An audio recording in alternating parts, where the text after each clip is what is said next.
Most NRIs know that they should invest in mutual funds, but they don't know which route to take. For example, there are normal mutual funds that we all know about, and then there are Gift City mutual funds. And trust me, both are very different. In fact, I'm pretty sure that most NRIs haven't even heard of Gift City. So in this video, we will decode both the investment options, their pros and cons, and help you decide which one you should go for. This is the Home Advantage, and welcome to the video.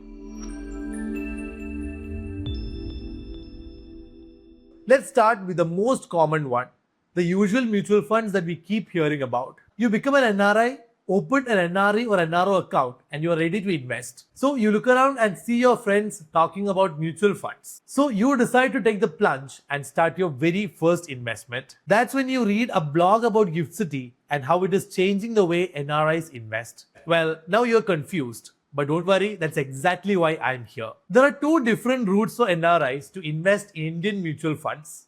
First is the normal route, like any other resident Indian invests, and two is the Gift City route.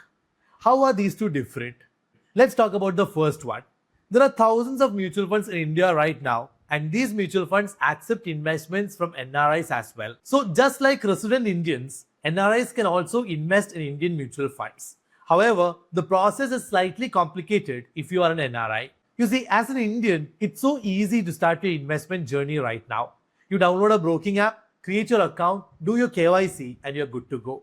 But it's not exactly the same for NRIs. First, you need an NRE or NRO account to start your investment. An NRE account is recommended if you're investing the money that you earn abroad, but you can use your NRO account if you're investing the money that you earn in India, like your rent, interest income, etc. While choosing the account type, also consider repatriability. For instance, an NRE account allows infinite repatriation, while in an NRO account, you can only repatriate up to $1 million per financial year. Once the account is sorted, now you have to get your documents ready. Your PAN card, Aadhar card, foreign address proof, foreign tax documents, and in most cases, you have to physically send these documents or be physically present in India to complete your KYC to start your investments. This is the standard process for an NRI to invest in Indian mutual funds. Now, let's talk about the second option.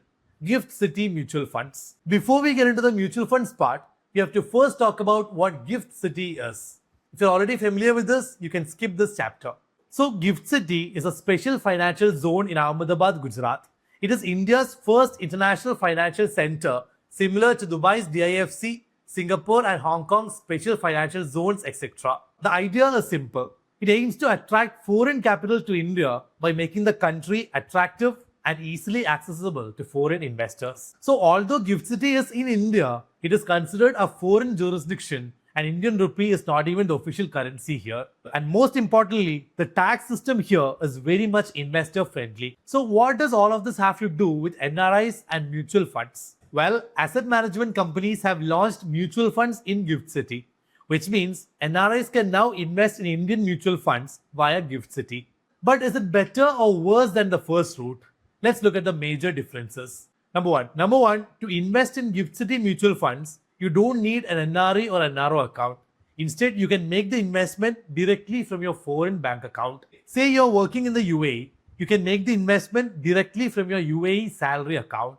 This also means that the entire amount is fully repatriable. Number two, while Indian mutual funds are regulated by the Securities and Exchange Board of India (SEBI), Gift City mutual funds are regulated by IFSCA, or the International Financial Services Center Authority. IFSCA is a unified regulator which has the powers of SEBI, RBI, IRDAI and PFRDI. They are the sole regulators of every financial activity that is happening in Gift City. Number three, remember the list of documents we mentioned earlier? PAN card, Aadhar card, foreign address proof, and having to send them physically? Well, none of these hassles exist in Gift City.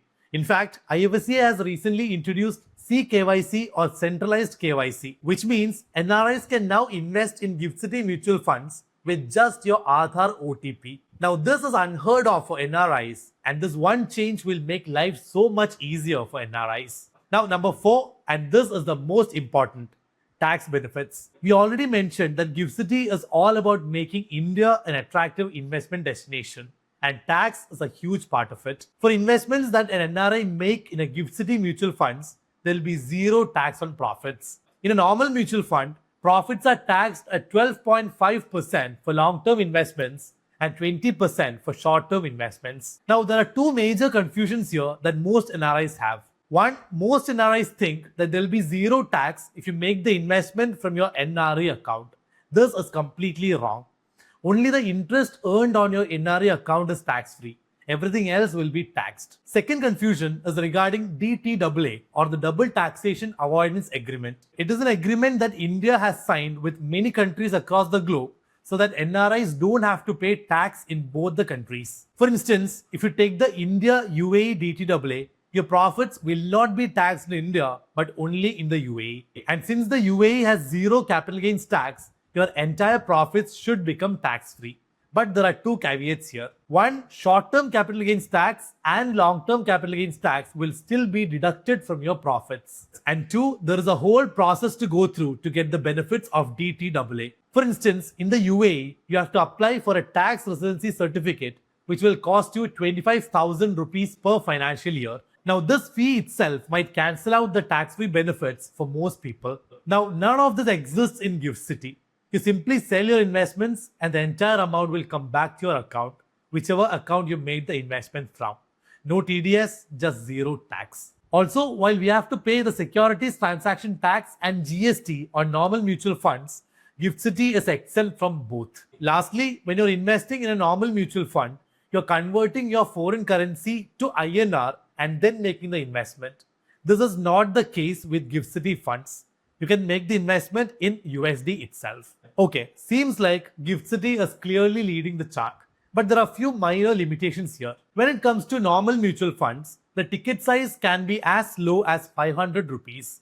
But in GIFT City funds, the minimum investment amount is $500. Now, this is definitely on the higher side, but if you think about it, this is actually much lower than the minimum amounts that was required for AIFs in GIFT City, which was $150,000. Compared to this, GIFT City suddenly became much more accessible for NRIs. Also, all the fund houses haven't yet launched their funds in GIFT City. Tata Asset Management Company recently launched the very first retail fund from GIFT City, which is the Tata India Dynamic Equity Fund. So at this point, options might be limited for investors. So considering all these factors, what should an NRI investor do? If you're someone who can afford to invest $500 and prefer tax-free returns and a hassle-free investment route, GIFT City Mutual Funds is the obvious choice. And as more and more funds get launched in GIFT City in the near future, it'll keep becoming a favorite investment destination for NRIs. So we discussed GIFT City, the normal and GIFT City route for NRI mutual fund investments, and we gave our take on what is the best option for an NRI. If you have any questions, let us know in the comments. Until the next video, this is Ashwin signing off.